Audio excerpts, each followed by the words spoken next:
This Jewish American journalist was fired after criticizing Israel. There's a lot of pressure against being critical of Israel, so people don't want to expose that. There are probably people who are very happy that I was fired and canceled. Katie Halper says she got an email conveying she didn't need to return to work after she sent in her first monologue for the Hill TV's show Rising. In it, she explained why progressives who support Israel aren't actually progressive. She began by discussing a phrase used by Palestinian Congresswoman Rashida Tlaib last month. I want you all to know that among progressives, it has become clear that you cannot claim to hold progressive values, yet back Israel's apartheid government. Some liberals condemn the statement as outrageous and anti-Semitic. These figures include CNN host Jake Tapper, director of the civil rights group the Anti-Defamation League Jonathan Greenblatt, and Democratic Representative Debbie Wasserman Schultz. Halper, in turn, called their attacks outrageous. There is a phenomenon called PAP, Progressive Except on Palestine. It's very useful for them to portray critics of Israel as anti-Semites because then you get to dismiss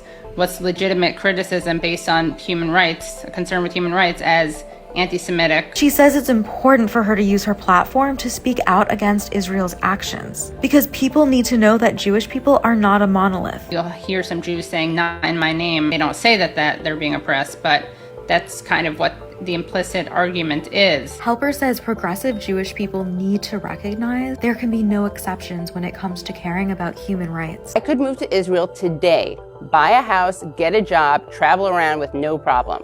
So could Jake Tapper and Jonathan Greenblatt. But a Palestinian like Rashida Tlaib can't even visit her family home in what is now Israel. The employer who fired her was bought by Nexstar Media Group last year, which is the largest local broadcast television group in the country. Months before Halper's firing, Nexstar hired a deputy managing editor at its cable channel News Nation, who has advocated for Israel to build more illegal settlements. One thing I'm hopeful about is that maybe because I expose them, they're going to feel some pressure to let people criticize Israel, just so that they can kind of try to shed their image. Nexstar declined to comment to AJ+. I thought it was, I'd been critical of Israel during my segments